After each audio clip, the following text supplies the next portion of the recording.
Make it a headshot. Shoot me in the temple, aiming slightly downwards. I need the bullet to travel the shortest possible distance through my brain before it hits my hippocampus. If I'm lucky, the sensation of the gunshot ripping through my skull will only last a few decades. As awful as this sounds, you'll be doing me an enormous favor. Death by a headshot, as soon as possible, is vastly better than the alternative.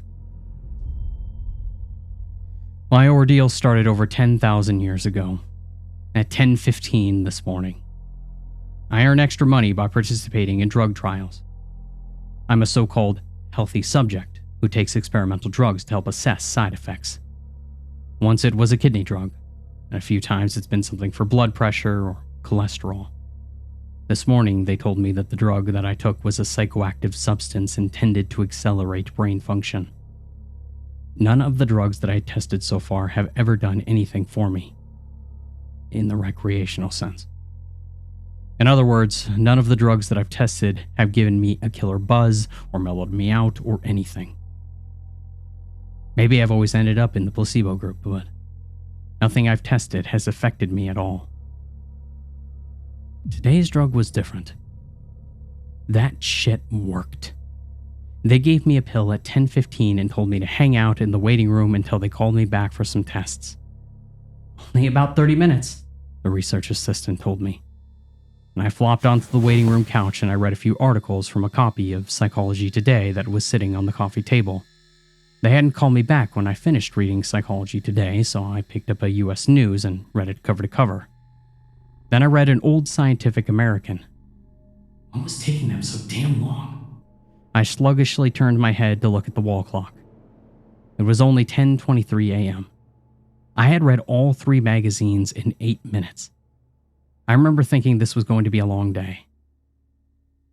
And I was right. The waiting room had a little bookshelf with some used hardcovers on it. And when I stood up to walk to the bookshelf, it felt like my legs barely worked. It's not like they were weak. They were just slow. It took a full minute just to stand up off the couch, and another minute to take 2 steps to the bookcase. I scanned the old books on the shelf and picked out a copy of Moby Dick. My arms had the same problems as my legs. Just reaching 1 foot in front of me to grab the book took a long time. I actually got bored just waiting for my hand to reach the spine of the book. I slogged back to the couch and collapsed on it in a slow-motion fall that reminded me of the low-gravity hops of astronauts on the moon. I opened Moby Dick, slowly, and began reading. I started with Call Me Ishmael, and got as far as Ahab throwing his pipe into the sea, which was all the way to frickin' chapter 30, before they called me back.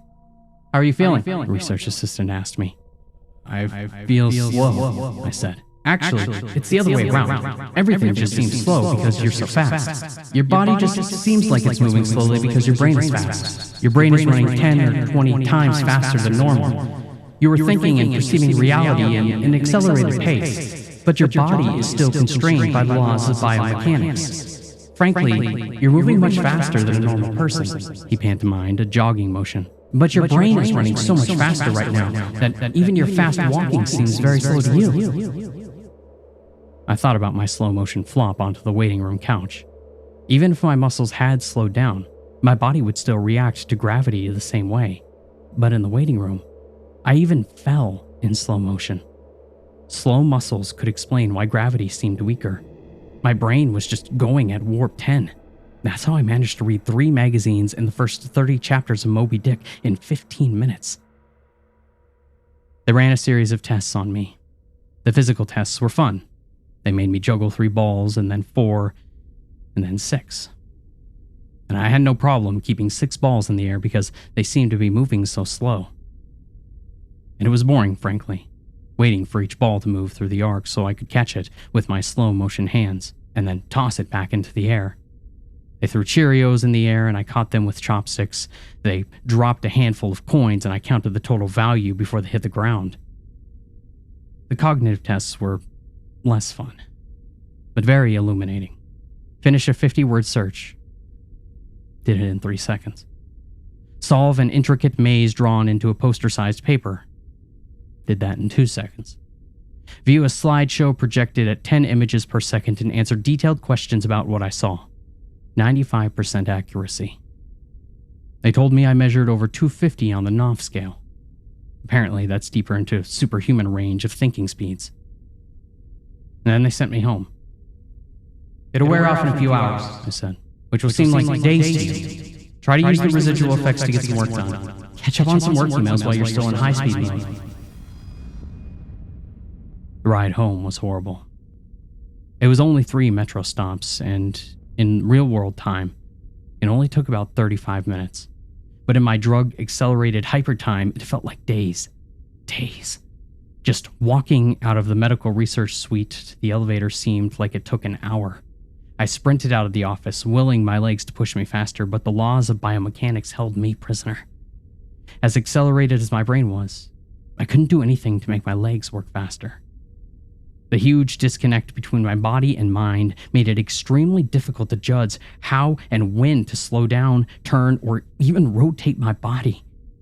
I had basically turned into a giant slow-motion spaz. I misjudged my speed, and I rammed into the wall by the elevator button at a pretty good speed. Even though I could see the wall coming at me, I couldn't make my finger outstretched to hit the elevator button, move away faster enough, and I jammed it against the wall, hard. Pain was intense. If my brain had been running at regular speed, it probably only would have hurt for 30 seconds or so. But in my accelerated state, the intense pain seemed to last for half an hour, 45 minutes maybe. The elevator ride was horrible. I spent 4 or 5 hours just descending 7 floors, with nothing to look at but the interior of the elevator car. I sprinted to the metro station, and I have to admit this part was almost fun. Even though my body moved at what seemed to me super slow speed, I could still carefully choose how and where to place my feet, swing my arms, and turn my torso. It only took a block or two to getting used to having the brain that ran 24 times faster than my body. Then I basically sprint danced the rest of the way, twisting and juking between people on the sidewalk and dodging moving cars with inches, aka minutes, of clearance. I spent an hour, in my time frame, descending into the subway and running to the platform. Endless tedium waiting for 6 minutes for the red line train to arrive. Although there was more to look at the metro platform than inside the elevator, it was still intensely boring. I should have stolen that copy of Moby Dick. The red line train roared into the station in slow motion. The normally high-pitched squeal of its brakes was frequency shifted by my high-speed mind to a long, low tone, like a monotone tuba solo. It wasn't just the squealing subway train that was 3 octaves lower than normal.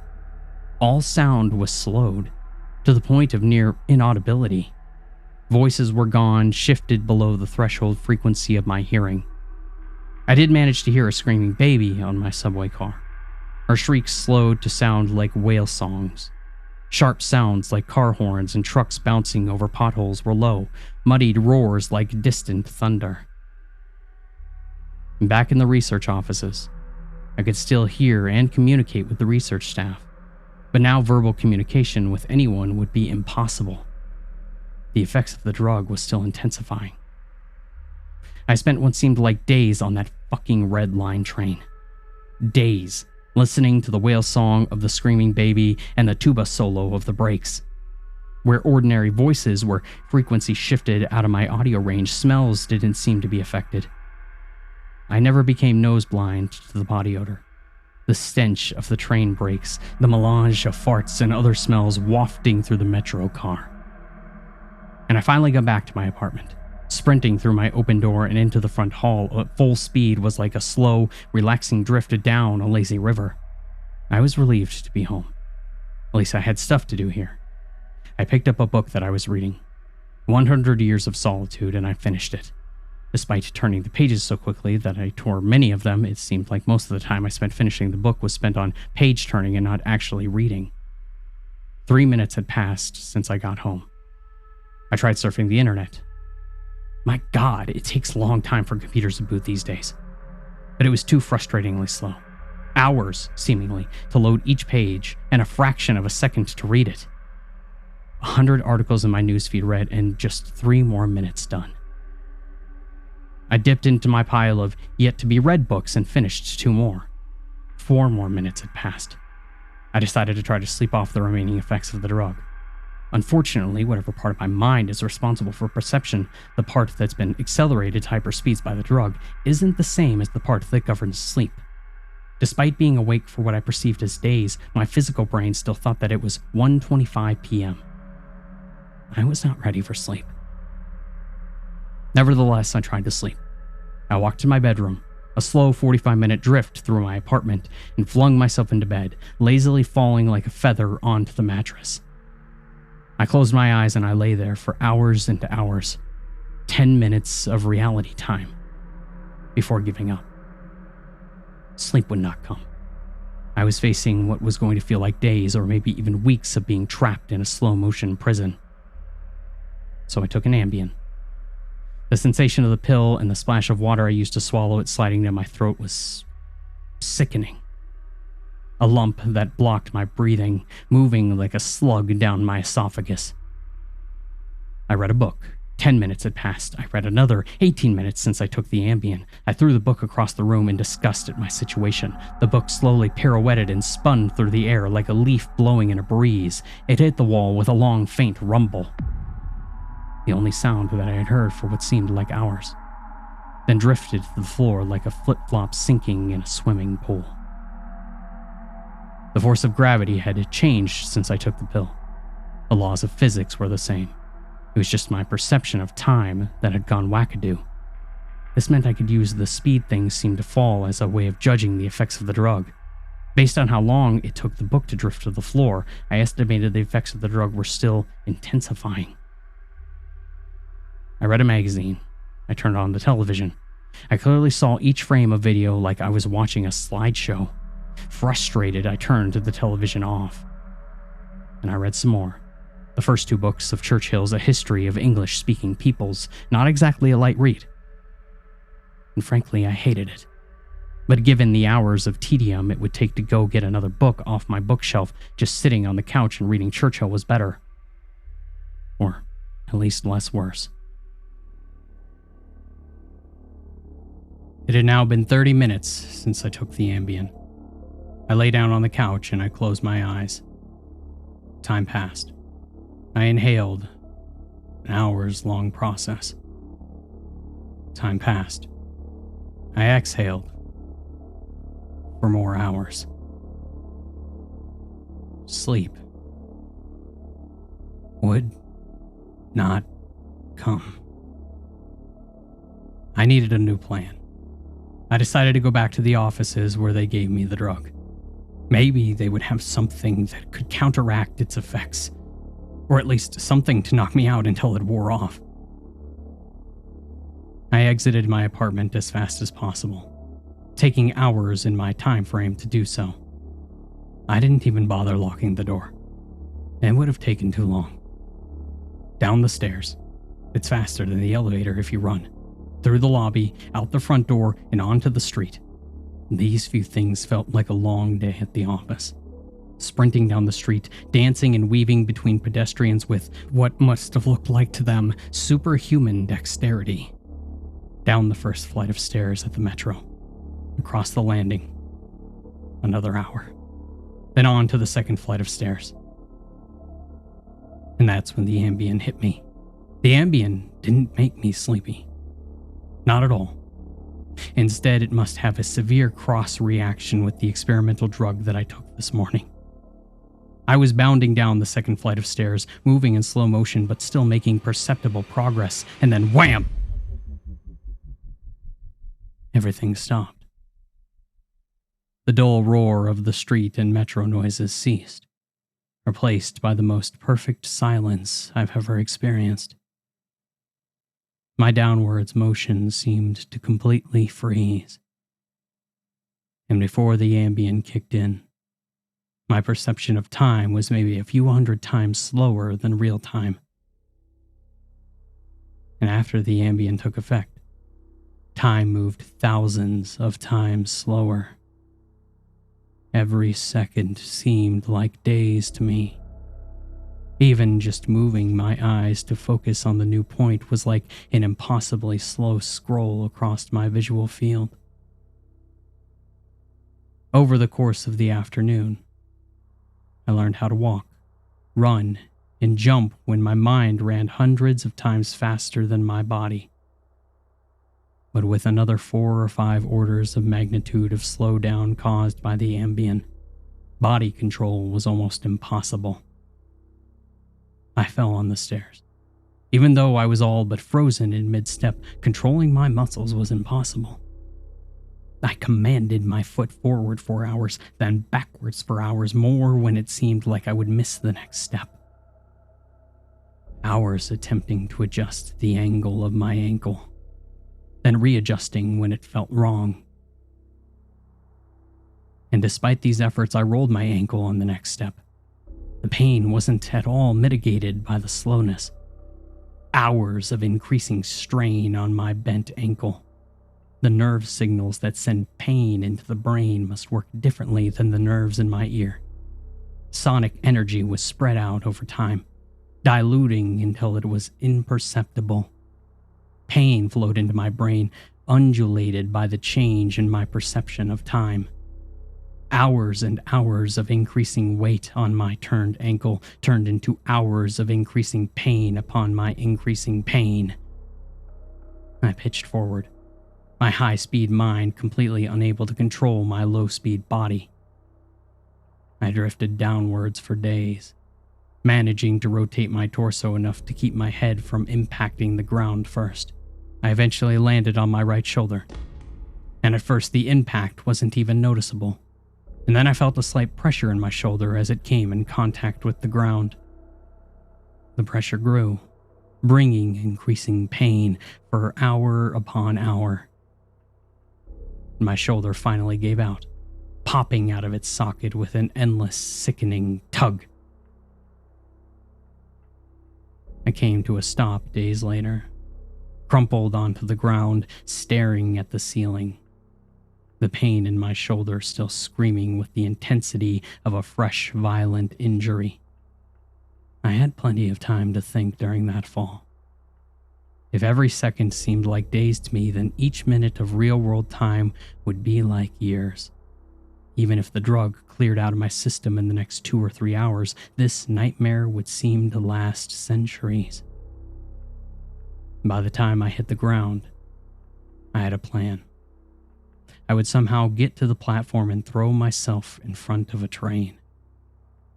I twisted onto my hands and knees, days of my dislocated shoulder crying for relief. I misjudged my rotation and rolled onto my back. I tried again, collapsing on my face as I tried to figure out how to control a body that moved slower than grass grew. Weeks of effort were finally rewarded with success. I stabilized on my hands and knees. If just getting on all fours was this difficult, I figured that walking or running was completely out of the question.